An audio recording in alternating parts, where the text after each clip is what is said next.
Direktur Eksekutif Institute for Essential Service Reform atau IESR, Fabi Tumiwa, melihat kunjungan perdana Presiden Prabowo Subianto ke Beijing, China sebagai peluang untuk meningkatkan jumlah investasi energi terbarukan di dalam negeri.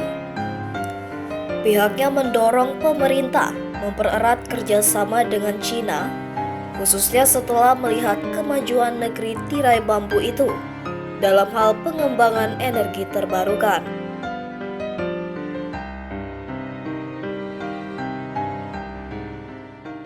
Setelah kunjungan Prabowo ke China beberapa waktu lalu, kerjasama kedua negara ini makin erat khususnya di pembangunan energi terbarukan.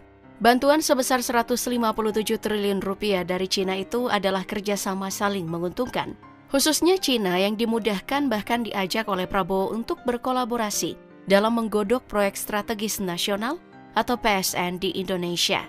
Proyek geotermal sebagai jalan menuju transisi energi kotor ke bersih menurut pemerintah akan semakin digenjot dengan kerjasama China-Indonesia ini. Badan Energi Terbarukan International Renewable Agency atau IRENA pada awal tahun ini mempublikasikan riset bahwa China menjadi penyumbang terbesar dalam penambahan kapasitas energi terbarukan di Asia dengan porsi hingga 91%. Kapasitas energi terbarukan China disebut meningkat 63% menjadi 297,6 GW atau gigawatt. Dengan ini China disebut sebagai kekuatan energi terbarukan dunia. Energi terbarukan menjadi pembicaraan internasional karena menjadi sorotan dalam hal perbaikan atmosfer bumi.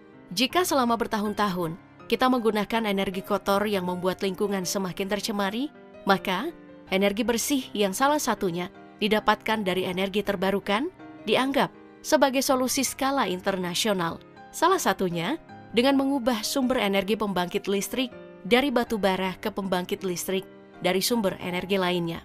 Mengutip dari Antara News, Kementerian Energi dan Sumber Daya Mineral atau ESDM mengatakan Indonesia mengantongi 2 kerjasama strategis di bidang mineral saat kunjungan Presiden Prabowo ke China pada tanggal 8-10 November 2024.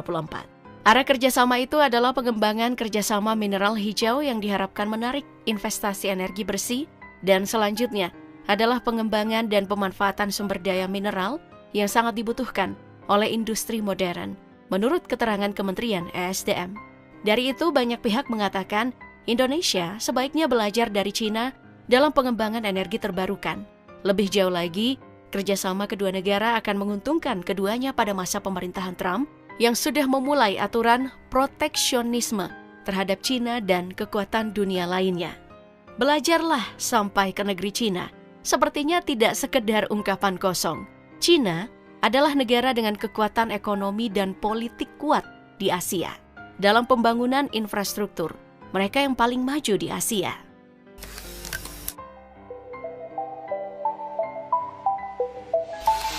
Tidak tanggung-tanggung, segala infrastruktur yang ada dirancang menggunakan inovasi yang bahkan belum pernah dilakukan di negara manapun. Contoh paling sederhana, China mampu membangun lift untuk kapal, hotel bawah tanah, kereta canggih, sampai pertanian di area gurun. Inovasi infrastruktur yang ada di negara dengan julukan negeri tirai bambu ini merupakan strategi yang paling efektif dan efisien dalam memajukan ekonomi negara mereka.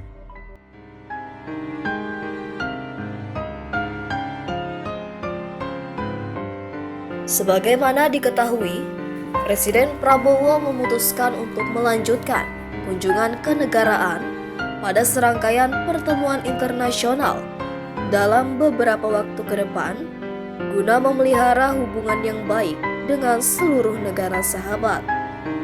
Kunjungan pertamanya dijadwalkan pada 8 November 2024 dengan China sebagai negara tujuannya untuk memenuhi undangan dari Presiden Xi Jinping.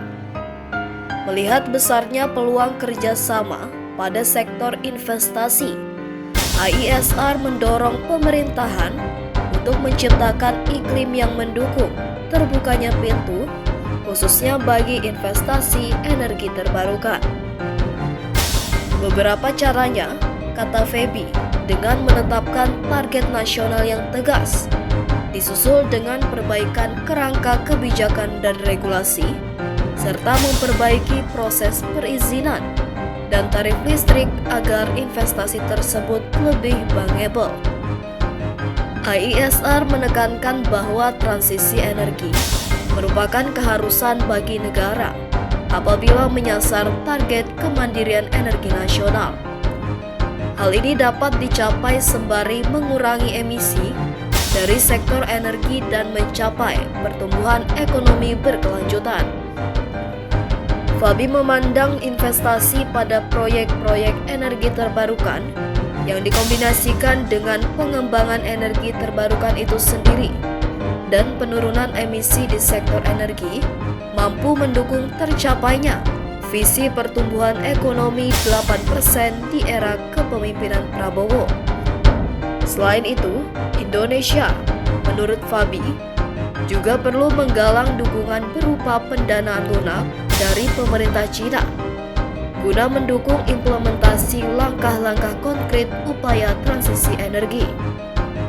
Di antaranya, penerapan ide-ide dalam Just Energy Transition Partnership atau GETP sebagai tindak lanjut dari program transisi energi dan target Net Zero Emission atau NZE dan Rencana Umum Ketenagalistrikan Nasional atau RUKN. Menurutnya, langkah tersebut bisa memberikan manfaat tidak hanya kepada satu, melainkan bagi kedua negara. Bagi Cina, ini merupakan momen yang tepat untuk memperdalam hubungan ekonomi dengan negara-negara berkembang yang mempunyai agenda transisi energi.